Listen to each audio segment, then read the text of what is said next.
Hello guys, welcome back to a new video of How Logical.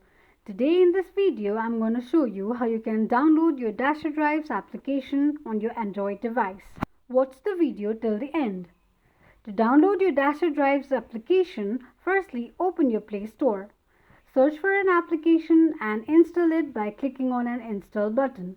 But in case if you don't find the application or the application is not available in your region, open your APK Pure application. On the search box, type in Dasher Direct and make a search. Tap on an install button.